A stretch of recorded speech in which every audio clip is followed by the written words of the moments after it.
Film Saiyaara hit हो गई है, उसका हीरो आंड पांडे बहुत फेमस हो गया है। बुढ़ऊ ने आज तक जितनी भी लड़कियों को लॉन्च किया है, उनका कैरियर पहली फिल्म के साथ ही खत्म हो गया है। ऐसी ही एक लड़की है जिसका नाम है वरीना हुसैन। बुढ़ऊ ने इस लड़की को भी लॉन्च किया था अपने बहनोई आयुष के साथ। इस बेचारी लड़की की वो फिल्म आखिरी फिल्म थी। उसके बाद क्या हाल है सबके? एक बात बिल्कुल साफ कर देता हूँ, इस वीडियो के लिए मुझे ज्यादा दिमाग लगाना ही नहीं पड़ा। मैं बस ये देख रहा था कि कौन कितना चूतियापा कर रहा है, और सरप्राइज लिस्ट के टॉप पर KR के निकला। नाम तो सुना होगा, SR के नहीं, KR के। ये बंदा असल में गटर से निकला हुआ कॉकरोच है। का जादू चल गया सीने से निकल कर दिल गया चाहत गाना। जब ऐसे लोगों को अचानक साफ हवा और पानी मिल जाए ना, तो वो उनके सिस्टम को सूट ही नहीं करता। और मैंने तो ये भी सोचा था कि शायद मैं ही गलत हूँ। मैंने पूरी कोशिश की इस बंदे में भी कुछ अच्छा होगा, कुछ ढंग का करता होगा, लेकिन नहीं भाई, इसके पिछवाड़े में तो जैसे हमेशा ही आग लगी रहती है। बुढ़ऊ डांस करना शुरू करता है। एक हाथे से जेब में डाल,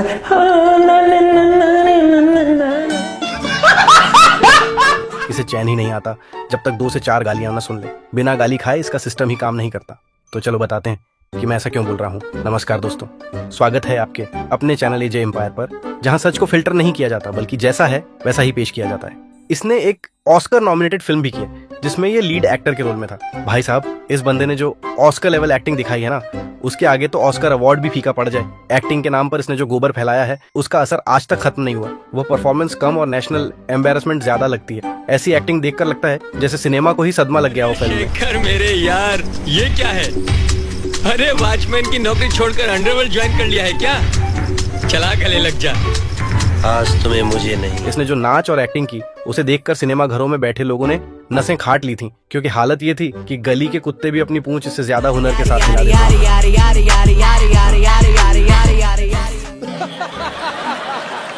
लेकिन इस जनाब के गुणगान आज भी इसके फटे हुए मुंह से खुद ही सुनने को मिल जाते हैं। फिल्म चली या नहीं चली, इससे ज्यादा फर्क नहीं पड़ा, क्योंकि जनाब ने कंट्रोवर्सी को ही अपना करियर बना लिया था। उसने ट्विंकल काजोल के शो पे कहा है कि मैं जब 26 साल का था तो मेरी किसी ने ले ली थी। I lost my virginity when I was 26 years old. लेकिन वहां यह खुलासा नहीं हुआ था कि वो कौन आदमी था जिसने करण भाई की फर्स्ट टाइम ली थी। ऑस्कर लेवल एक्टिंग के बावजूद बॉलीवुड में काम तो नहीं मिला, लेकिन इसे ये जरूर समझ आ गया कि नाम जिंदा रखना है तो हर दूसरे दिन कोई ना कोई बखेड़ा खड़ा करना पड़ेगा। इतना मारूंगा तेरा बाप भी याद करेगा, समझा? ये उन शुरुआती लोगों में से थे जिन्होंने ये इजाद कर ली थी कि कंट्रोवर्सी कैसे की जाती है। फिर लोग मीम बनाते रहे, ट्रोल करते रहे, तभी तो लोग याद रखते गए। क्योंकि ये इंसान उतना बड़ा चमन चुतिया नहीं है जितना दिखने की कोशिश करता है, बल्कि उससे भी बड़ा।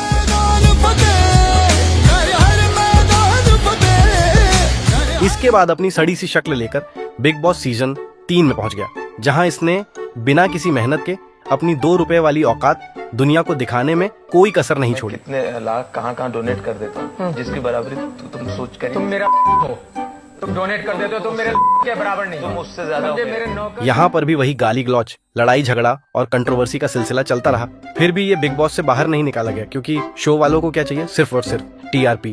इसी TRP के लिए इन्हें लोगों को दिखाने के लिए कितने ही गटर छाप इंसान क्यों ना रखने पड़े, ये रख लेते हैं। क्योंकि ऐसे लोगों को पब्लिक इग्नोर नहीं कर पाती, चाहे वे कितने ही इरिटेटिंग क्यों ना हो। इसी वजह से ऐसे लोगों की हर जगह जरूरत पड़ती है, ताकि चर्चा बनी रहे और TRP चलती रहे। और तभी तो TRP बनी रहती है। फिर असली हगना 2014 में शुरू किया, क्रिटिक के नाम पर। यहाँ पर यह बताता है कि कैसे किसी की टीम ने इसे सोशल मीडिया पर आने के लिए अप्रोच किया। मतलब हालात चाहे कितने ही खराब क्यों ना हो, नवाबी कम नहीं होनी चाहिए। दोस्तों, आज की 12वीं खबर है ट्रक नुमा सिंगर बादशाह के बारे में। भाई साहब, ये आदमी हिल नहीं पाता, चल नहीं पाता, उठ नहीं पाता, बैठ नहीं पाता, धड़ी खाता है, धड़ी। बिल्कुल यही हाल इसका भी था। काम कहीं से मिल नहीं रहा था, इसलिए मजबूरी में सोशल मीडिया का रास्ता पकड़ना पड़ा। यहाँ भी इसे अच्छी तरह पता था कि अगर पहचान बनानी है तो गटर छाप हरकतें ही करनी पड़ेंगी, तभी कंट्रोवर्सी बंद कर दे। झेल नहीं पा रहे आपको, आप यकीन करो भाई साहब, म्यूजिक वगैरह बना लो, जरूरी नहीं है कि गाना ही गाना है और फिर उसके ऊपर डांस भी करना है। अरे भाई साहब, माफ कर दे गुरुजी, ऐसा मत कर। क्योंकि ऐसे क्रिटिक के तौर पर अगर दिखना है तो हर चीज को हद से ज्यादा एक्सट्रीम ले जाना पड़ेगा, तभी कहीं जाकर पकड़ बन सकती है।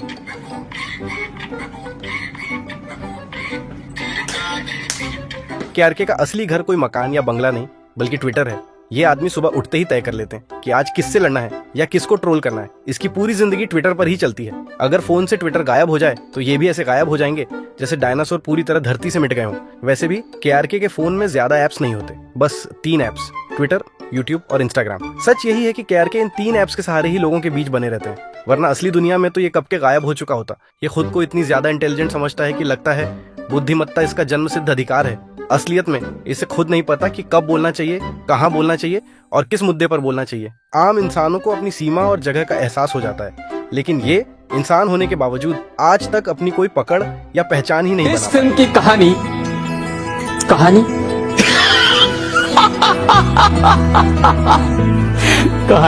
साला तुमको पागल कुत्ते का गाड़ी उठा के ले जाएगा, बता रहे हैं हम। सच कहें तो इंसान कहना भी शायद इसे बहुत बड़ा सम्मान दे देना है, क्योंकि इसकी सोच और हरकतें उसी स्तर की हैं, बिल्कुल बेकार और बेमकसद। सबको ही पता है कि वीएफएक्स वाले सलमान दादू को एक्टिंग आती नहीं है। वो हर सीन एक ही एक्सप्रेशन में करते हैं। समझ रहे हो ना? ये हर बात पर ज्ञान बांटता है, हर मुद्दे पर खुद को एक्सपर्ट बताता है, लेकिन थोड़ी ही देर बाद अपनी ही कही बातों से मुकर जाता है। आज कुछ बोलेगा, कल उसी का उल्टा बोलेगा। ना कोई स्टैंड, ना कोई क्लैरिटी, बस खुद को सबसे बड़ा समझने का भ्रम और लगातार बोलते रहने की बीमारी। इसने हमेशा 2 से 4 सेफ नाम पकड़ कर रखे हुए हैं।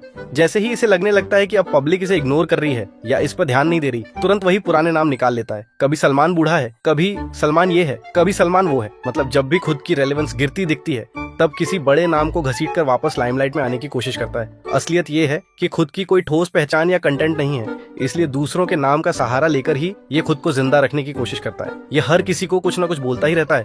किसी को बूढ़ा कहता है, किसी को हाथी का बच्चा, किसी को सुअर बोलता है, लेकिन असलियत में ये खुद इन सब बातों में फिट बैठता है। जैसे ही कोई मौका मिलता है ये अपनी सुअर जैसी हरकतें दिखाने में सबसे आगे रहता है। Not bad. बस अपनी मूर्खता और दिखावे के लिए सबके सामने खुद को हंसी का पात्र बना देता है। देखा जाए तो ये नले क्रिटिक्स को और कुछ आता ही नहीं। अगर ये हरकत न करे तो क्या करे? यही हरकतें हैं जो इसे उसकी असली गट्टर छाप पहचान दिलाती है। उसने ट्विंकल काजोल के शो पे कहा है कि मैं जब 26 साल का था तो मेरी किसी ने ले ली थी। I lost my virginity when I was 26 years old. लेकिन वहां यह खुलासा नहीं हुआ था कि वो कौन आदमी था जिसने करण भाई की फर्स्ट टाइम ली थी। इसके बाद और जब ये किसी को ट्रोल या रोस्ट करता है तो खुद के कमेंट्स गालियों से भरे होते हैं। बात तो सही है। ये पहला शख्स है जो दूसरों को ट्रोल करते हुए खुद के लिए बेशुमार गालियां बरसती हैं, क्योंकि इसे जानबूझकर तीर लेने में मजा आता है और वैसे भी इसे कोई फर्क नहीं पड़ता। बड़ा बेशर्म है। पांडे फैमिली को ये लग रहा है कि उनकी फैमिली में एक सुपरस्टार आ गया है, एक सुपरस्टार पैदा हो गया है। मजा आया। इसका असली अचीवमेंट यही है कि हर वीडियो पर ये देखे कि पिछली बार से ज्यादा गालियां मिली या कम। वैसे 2 से 4 गालियां मैंने भी इसके कमेंट्स से ही चुराई हैं इसे देने की।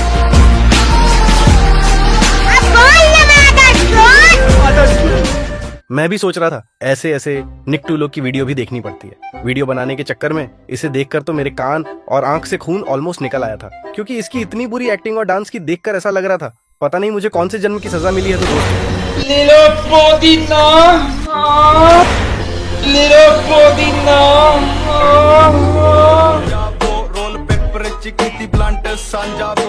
ये था हमारा केआरके और गटर छाप रोस्टिंग धमाका। अगर आप भी हंस कर चिल्ला रहे हैं या कान से खून निकलने वाला मजा उठा चुके हैं तो लाइक दबाओ, अपने दोस्तों को शेयर करो ताकि उन्हें भी पता चले कि ये ऑस्कर लेवल क्रिटिक असल में कितना बेशरम है। और सब्सक्राइब करना मत भूलना, क्योंकि ऐसे झटका, गालियों और कंट्रोवर्सी के धमाके हम लाते रहेंगे। कमेंट में बताओ केआरके की कौन सी हरकत ने आपको सबसे ज्यादा झटका दिया, और हो सकता है कि आपका जवाब अगली वीडियो का हिस्सा बन जाए। याद रखो, यहाँ सिर्फ मनोरंजन है।